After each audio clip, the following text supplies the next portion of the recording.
Okay, so let's start. Let's try to understand how we can compress this particular passage, or let's find out how do you read this passage in an actual examination scenario. So I'm going to teach you some 3 or 4 very nice, cool principles. You use those principles, you'll be able to compress such a difficult passage to 20% of its original size. So let me show you how to do that. So let's start. Okay, the nub of the restorationist critic or preservationism is the claim that it rests on an unhealthy dualism which conceives nature and humankind as radically distinct and opposed to each other. Okay, so let me teach you some interesting concepts, guys. Okay, 2 simple concepts. Okay, so let's look at this example. Ram told Ravan that Sita is very beautiful. Okay, so Ram told Ravan that Sita is very beautiful. Now you guys tell me what is important in this line. Okay, Ram told Ravan that Sita is very beautiful. Okay, now Ram can tell Ravan, I can also tell Mr. Ravan, okay, or Hanuman can tell Ravan also that Sita is very beautiful. This really doesn't matter to us. This really doesn't matter to us. What is really very important is Sita is very beautiful. So whatever comes after this word that is always going to be very important. Okay, that's one of your most important principles. Okay, which type of sentences this will hold true, we'll discuss that later in our actual session. But at least at this point of time, you should understand whatever comes after the word that is always going to be very, very important. That is, Sita is very beautiful in this sentence. So this word that is going to be very important for us. Okay, let's look at one more sentence, guys. Okay, Ravan, okay, who was a great king. Okay, Ravan, who was a great king, died of swine flu. Okay, Ravan, who was a great king, died of swine flu. Again, you guys tell me what is important in this line. Ravan, who was a great king, died of swine flu. Now, whether he was a great king, useless king, useful king, handsome king, does it really matter to us? What is the crux? What is the most important idea in that line? Ravan died of swine flu. So what is really very important is Ravan died of swine flu. This is the most important aspect of this particular line, or the most important idea of this line is Ravan died of swine flu. Who was a great king is giving you some additional information, guys. It's clearly giving you some additional info. Okay. Now, these are what we call as relative clauses. Okay, these are what we call as relative clauses. Okay, now I will give you the definition of what are relative clauses in my reading principles class. Okay, how to read passage, that's a separate session by itself. I will discuss all these concepts in my reading principles class. But at this point of time, let's just understand, I'll just give you some clues as to how to identify a relative clause. Okay, in a sentence, right? How do I know this is a relative clause or not? Very simple, guys. Relative clauses start off with words like who, which, what, okay, where, okay, when. So relative clauses typically start off with words like who, which, what, where, and when. Okay, these are what we call as relative clauses. Right, simple, guys. Ignore relative clauses. Okay, ignore relative clauses. Don't worry about relative clauses. Similarly, the first rule was whatever comes before the word that is not important. Whatever comes after the word that is going to be very important. And the second sentence over here is, in the second sentence, or second rule, okay, what is fundamentally the second rule? Okay, don't worry about relative clauses. Ignore relative clauses. Like relative clauses typically start off with words like who, which, what, where, and when. Just ignore them. Okay, so what is important for us is Ravan died of swine flu. Okay, now why don't you guys use these 2 rules and tell me what is important in the first line. Just look at it, right? The nub of the restorationist critic of preservationism is the claim that. Now what is coming after the word that? It rests on an unhealthy dualism. Okay, so preservationism is basically resting on an unhealthy dualism. So let's underline this part of the sentence. Okay, I'll probably highlight it. Okay, this part of the sentence is going to be very important. It rests on an unhealthy dualism. Fine. Now, which conceives nature and humankind as radically distinct. Now, why am I worried about what comes after the word which? Ignore it. Okay, let's just scratch this off. This is not very important for us. This is not really very important. Okay, so what is the point he's trying to say in the first line? He says that preservationism is based on an unhealthy dualism. That's all. The first line, which had so many words, ultimately we are just compressed it to 5 words. Let's have fun. Let's look at the next line. Okay, dissatisfaction with dualism has for some time figured prominently in the not so happy writings of environmentalists with mainstream industrial society as in the writings of X and Y. Now the point is they themselves are dissatisfied with this line. they are not happy with his writings, or they are specifically not happy with this line, why should I worry about this line?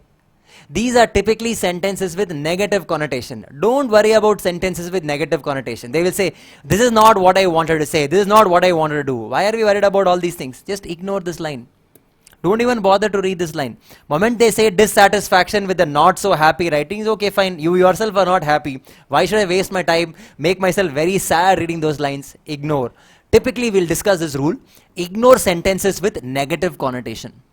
Okay, ignore sentences with negative connotation. This is one of the very important principles which I'll discuss in my reading principles class.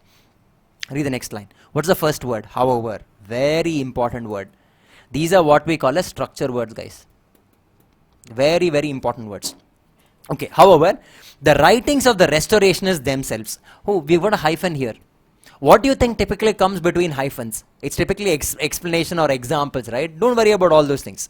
The writings of the restorationists themselves offer little evidence to support this criticism or indictment. This is a very important part. It has a word called however. He says, however, the writings of the restorationists themselves offer little evidence to support this criticism. Okay, this is a very important part. Okay, we ignored whatever is coming within the two hyphens because they are typically examples. They are explanation of whatever is there before the hyphen. I've understood the first part. The writings of restorationists themselves offer little evidence to support this criticism. Okay, very important line. Next line. Okay, now let me teach you one more important principle. So we've seen three of them, right? So we saw this story with respect to that. We saw this story with respect to relative clauses. Okay, let me teach you one more important principle. Again, the way I'm going to teach you English is very interesting, guys. I'm going to give you very simple examples.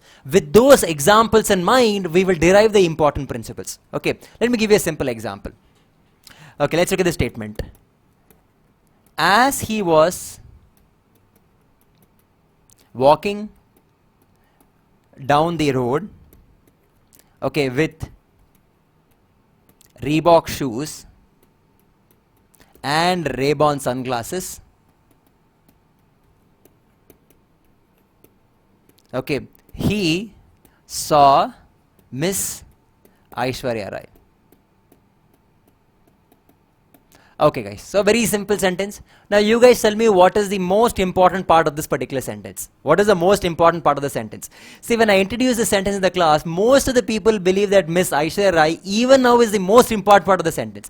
She's got married, she's got kid and all, but still she is the most important part of the sentence. But anyway, just tell me which part of the sentence is important, guys. There are two distinct parts of the sentence. Let's look at the first part. As he was walking down the road with Reebok shoes and Ray-Ban sunglasses. This is one part of the sentence. Let's go to the first part of the sentence. The second part is he saw Miss Aishwarya Rai. This is going to be a second part of the sentence. Now let's look at these two parts individually. First one. As he was walking down the road with Reebok shoes and Ray-Ban sunglasses. Let's take this part of the sentence separately. Let's ask a question. Can this part of the sentence stand separately? Can it stand alone without the help of the second part? Just think about it, right? As he was walking down the road. Can it stand alone, or do you think it is incomplete and therefore it requires the help of the other part of the sentence? Definitely, right? It requires the other part of the sentence. It requires the help of the other part of the sentence because the first part is incomplete, right? So this is what we call as a dependent clause. This is what we call as a dependent clause, right? Now look at the second half. He saw Miss Aishwarya Rai. Can this stand alone, or does it require the support or help of any other part of the sentence? Not at all, right? He saw Miss Aishwarya Rai can stand alone. Okay, if I give you a statement, he saw Miss Aishwarya Rai, it is complete. Okay, it doesn't require the help of any other statement. That means this is going to be an independent clause. The rule is very simple, guys. Don't worry about dependent clauses. Ignore dependent clauses. See, it cannot stand on its own. If it cannot stand on its own, why am I worried about that part of the sentence? What is really important is your independent clause. Sorry. What is really important in this particular sentence is the independent clause. He saw Miss Aishwarya Rai. This is the most important part of the sentence. Don't worry about the dependent clause, guys. Okay. Now let's try to apply that in the sentence. Let's look at the sentence. Okay. In their view, preservationists are imbued with the same basic mindset as the industrial mainstream. We have a comma here. That means the second half is going to come now. The only difference being that the later exalts human over nature while the former elevates nature over humans. Again, two parts of the sentence or three parts. In their view is one part. Preservationists are imbued with the same basic mindset as the industrial mainstream. Okay, and what is second half? The only difference being that the later exalts human over nature while the former elevates nature over humans. Right, so these are three parts. Let's look at the first one. In their view, can it stand alone? No, ignore. Preservationists are imbued with the same basic mindset as the industrial mainstream. Yes, this can stand alone. So this most probably is your independent clause. Okay, preservationists are imbued with the same basic mindset as industrial mainstream. Now let's look at the second one, or let's look at the third part of the sentence. The only difference being that the later exalts human over nature, while the former exalts nature over humans. Okay, so this part of the sentence is clearly a dependent clause. It cannot stand alone. Okay, so ignore this part of the sentence. Right, now let's apply this rule in the next sentence. Very simple. Look at the next sentence. While it is perhaps puzzling that Jordan and Turner do not see that there is no logic that requires dualism as a philosophical underpinning for preservation. Clearly, it starts off with the word while. It cannot be an independent clause. It has to be a dependent clause. Ignore this entire part. More puzzling is the sharpness and relentlessness of their attack on preservationists. This is definitely your independent clause. More puzzling is the sharpness and the relentlessness of their attack on preservation. Okay, so they're like, they're a little bit confused why there is such a sharp attack on preservationists.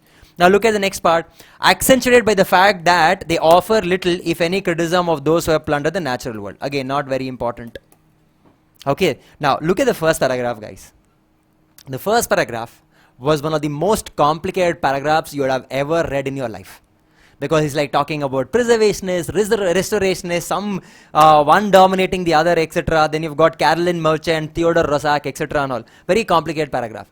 But just applying 3 to 4 important principles. By the way, in my reading principle class, I'm going to teach you 10 important reading principles. Here we just use 3 or 4. Okay, so first one we saw was about this... the first one we saw? Okay, the first rule which we saw was clearly about this concept using that. Second one was about relative clause. Third one was dependent independent clause. Then we saw some structure word. Okay, that however, etc. Using these 3 or 4 important principles, we were successful in compressing the first paragraph, okay, to 20 or 30% of its original size. Look at it, no? Just look at the amount of highlighting we have done in the first paragraph. Point number 1, preservationism rests on an unhealthy dualism. What is the second point? Okay, the writings of restorationists don't support this criticism. Third point, preservationists are imbued with the same basic mindset as industrial mainstream. And what happened? We are very confused as to why there is such a harsh attack or a stringent attack on preservationists. That's all.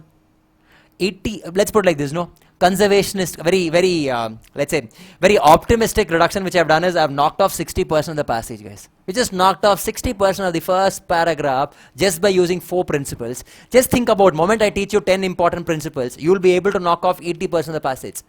And this is something so easy to apply also. Dependent clause, independent clause. Relative clause starts off with the word who, which, what, where. The word that is easy to identify. And words like however, thus and all is so simple to identify. Okay. So fine, guys. Okay, we will look at second paragraph and third paragraph a little later, guys. Okay, but I just wanted to give you a glimpse of my reading principles class. In fact, what we will do is, the first few sessions which we're going to discuss. In the first few sessions, I think the first session or the second session is going to be on reading principles. That is what I'm going to discuss up front. In reading principles, what I will do is, I will teach you 10 important principles. Okay, I'm going to teach you 10 important principles. Okay, these 10 important principles is going to teach you, okay, all these 10 important principles will definitely help you to compress the passage. Okay, it will pick up that 20% which will help you to answer 80% of the questions. Okay, so fine, guys. So I have finished off the first part of the entire story. Okay, or I told you there are 3 issues, right?